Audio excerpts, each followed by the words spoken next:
ಜೈಲು ಅಪರಾಧಿಗಳ ಮನ ಪರಿವರ್ತನೆಯ ಕೇಂದ್ರ. ಆದ್ರೆ ಇವತ್ತಿನ ಜೈಲು ರೌಡಿಗಳ ಪಾಲಿಗೆ ಯೂನಿವರ್ಸಿಟಿ. ಸಣ್ಣ ಅಪರಾಧ ಮಾಡಿ ಜೈಲು ಸೇರಿದವನು ಪಕ್ಕ ಪ್ರೊಫೆಷನಲ್ ಕ್ರಿಮಿನಲ್ ಆಗುವ ಮಟ್ಟಕ್ಕೆ ಟ್ರೈನಿಂಗ್ ಪಡೆದು ಬಿಡ್ತಾನೆ. ಇಂತಹ ಜೈಲಿನಲ್ಲಿ ಹುಟ್ಟಿದ್ದು ಒಂದು ಪ್ರೇಮ ಕತೆ.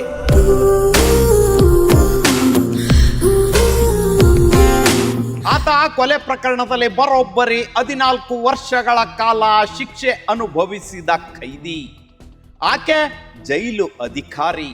ಕಾನೂನು ಮತ್ತು ಅಪರಾಧ, ಕರ್ತವ್ಯ ಮತ್ತು ಪ್ರೀತಿ, ಇವರಿಬ್ಬರ ನಡುವೆ ಮೂಡಿದ ಸಂಬಂಧ ಈಗ ದೇಶದ ಗಮನ ಸೆಳೆದಿದೆ. ಮಧ್ಯಪ್ರದೇಶದ ಸತ್ನಾ ಸೆಂಟ್ರಲ್ ಜೈಲು. ಸಾಮಾನ್ಯವಾಗಿ ಇಲ್ಲಿ ಕೇಳಿಸೋದು ಖೈದಿಗಳ ಕಿರುಚಾಟ, ಊಟದ ಸೈರನ್ಗಳು, ಕಾನೂನು ನಿಯಮಗಳ ಗಂಭೀರ ಧ್ವನಿ. ಆದರೆ ಇದೇ ಜೈಲಿನ ಗೋಡೆಗಳೊಳಗೆ ಮೌನವಾಗಿ ಆರಂಭವಾಗಿತ್ತು ಒಂದು ವಿಚಿತ್ರ ಪ್ರೇಮ ಕತೆ.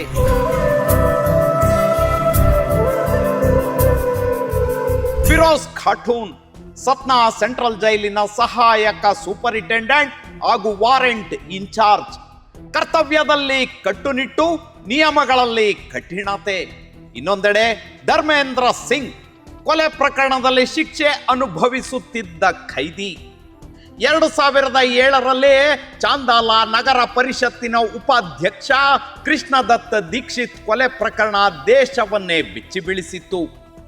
ಈ ಕೊಲೆ ಪ್ರಕರಣದಲ್ಲಿ ಧರ್ಮೇಂದ್ರ ಸಿಂಗಿಗೆ ಜೈಲು ಶಿಕ್ಷೆ ವಿಧಿಸಲಾಗಿತ್ತು.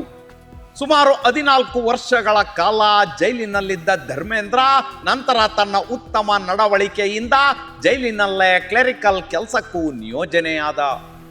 ಅದೇ ವೇಳೆ ಫಿರೋಜಾ ಖಾಟೂನ್ ಮತ್ತು ಧರ್ಮೇಂದ್ರ ಸಿಂಗ್ ನಡುವೆ ಮಾತುಗಳು ಆರಂಭವಾದವು. ಕರ್ತವ್ಯಕ್ಕಾಗಿ ನಡೆದ ಮಾತುಕತೆ ಅದು. ನಂತರ ಸ್ನೇಹವಾಯಿತು. ಆ ಸ್ನೇಹ ನಿಧಾನವಾಗಿ ಪ್ರೀತಿಯಾಗಿ ಮಾರ್ಪಡ್ತು. ಜೈಲು ಗೋಡೆಗಳು ಅವರ ಪ್ರೀತಿಯನ್ನ ತಡೆಯಲಿಲ್ಲ. ಅಪರಾಧಿಯ ಹಳೆಯ ಬದುಕು ಆಕೆಯ ಮನಸ್ಸನ್ನ ಬದಲಿಸಲಿಲ್ಲ. ಕೆಲ ವರ್ಷಗಳ ಬಳಿಕ ಉತ್ತಮ ನಡವಳಿಕೆಯ ಆಧಾರದ ಮೇಲೆ ಧರ್ಮೇಂದ್ರ ಸಿಂಗ್ ಬಿಡುಗಡೆಗೊಂಡ. ಆದರೆ ಜೈಲಿನಿಂದ ಹೊರಬಂದ ನಂತರವೂ ಅವರಿಬ್ಬರ ಸಂಪರ್ಕ ಮುಂದುವರಿಯಿತು. ಆ ಪ್ರೀತಿ ಅಷ್ಟರ ಮಟ್ಟಿಗೆ ಬೆಳೆದಿತ್ತು.